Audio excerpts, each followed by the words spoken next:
오늘의 마지막 영상입니다. 자, 137쪽에 위에 그림 같은 게 하나 있어요. 이제 오늘 이거 설명하면 딱 이제 끝나는 건데, 의제 형성 모형에 정책 의제 형성 모형이라는 게 있어요. 이게 보통 이렇게 쟁점 제기, 국민들 입장에서 불안하다. 지금 코로나 바이러스가 딱 이 상황에도 해당이 돼요. 쟁점 제기, 정부가 뭘 해야 되지 않겠냐. 그래서 구체화.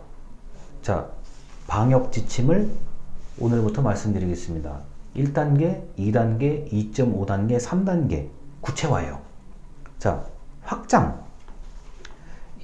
확산이라고도 얘기합니다. 이게 전국적으로. 그런데 코로나 바이러스 상황은 아주 빨리 퍼졌죠. 어떻게 해요?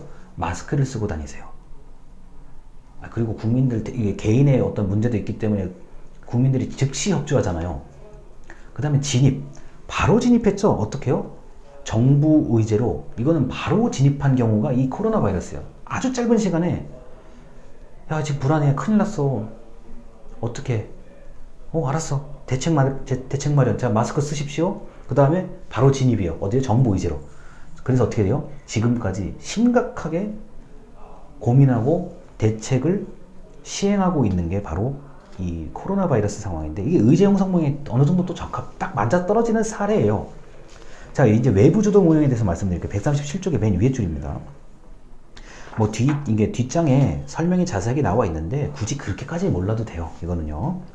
자, 외부 주도 모형의 이제 쟁점이, 어떤 특정한 쟁점이 정부 바깥에서 발생해서 최종적으로 정부 의제로 전환되는 과정을 말합니다.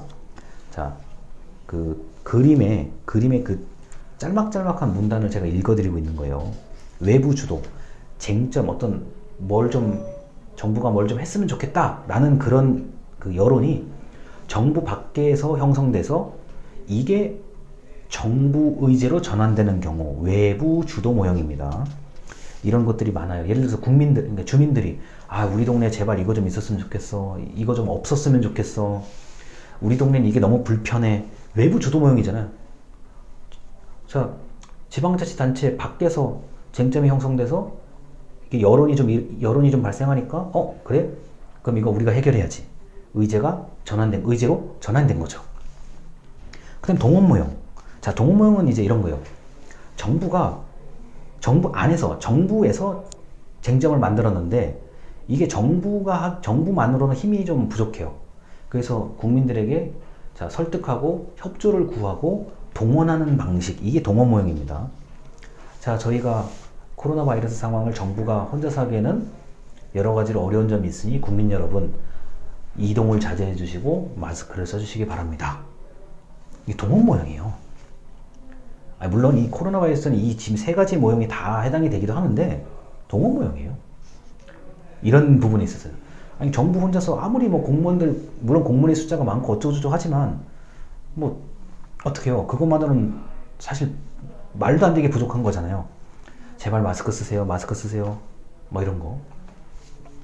그 다음 내부 접근 모형. 이거는 뭐냐면은 정부 내에서 쟁점이 만들어졌는데 굳이 국민이나 주민들한테까지 갈 필요 없이 그냥 정부 내에서 쟁점이 형성돼서 정부가 스스로 의제로 전환하는 경우들이요.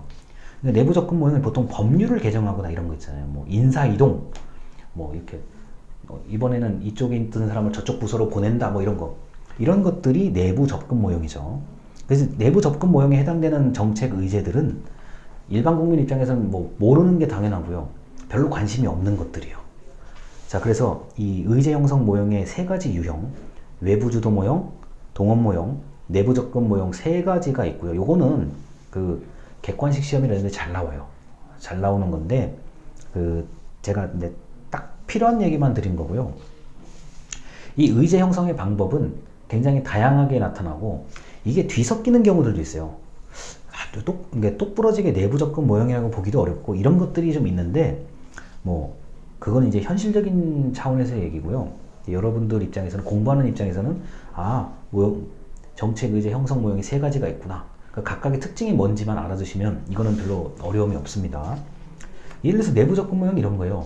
자, 질병관리본부라는 조직이 질병관리청으로 격상된 거거든요.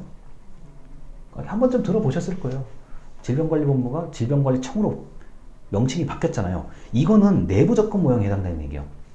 정부 내에서 질병관리본부 지금 이 상황에서는 이 조직을 좀 더 키워야 되겠다.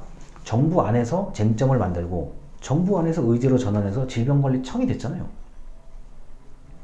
바로 승격된 거잖아요. 어떻게 보면요. 이거는 일반 국민 입장에서는 참 잘됐다 이렇게 생각할 수도 있지만 뭐 그냥 그렇구나 뭐 모르는 분들도 있을 거예요.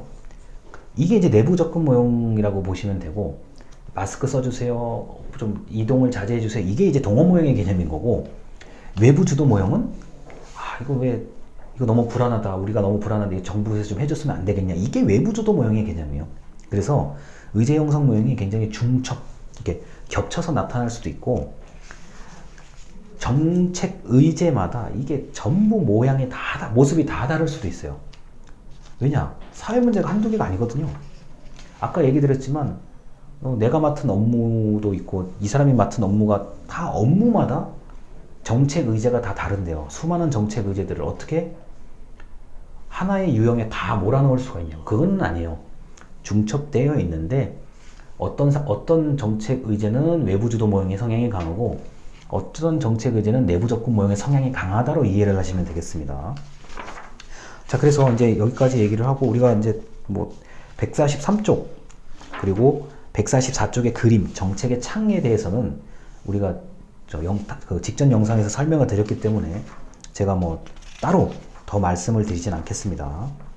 자, 그래서 여기까지 하면은 그 158쪽, 157쪽까지 진도를 절반 정도, 이 책의 절반 정도의 진도를 나간 거라고 보시면 전혀 뭐 문제가 없어요. 그래서 이 얘기를 좀 더 그 중간고사 이전까지 제가 진도는 최대한 좀 나가는 게 맞는 것 같아가지고 진도를 좀 계속 나간 다음에요. 중간고사 어떤 일정이나 뭐 어떤 그 방법이 그 확정이 되면 그때 제가 명확하게 여러분들에게 공지하는 걸로 알고 계시면 되겠습니다. 뭐 그렇게 어려운 부분은 없어요. 어려운 부분은 없고 이제 앞으로 이 책이 끝날 때까지 약간 좀 답답한 부분이 하나가 있는데 약간 좀 답답한 부분이 한 개가 있는데 뭐 그거도 들어보면 뭐 그냥 들을 만한 얘기거든요. 그래서 너무 걱정하지 마시고 정책학을 계속 들어주셨으면 좋겠습니다. 감사합니다.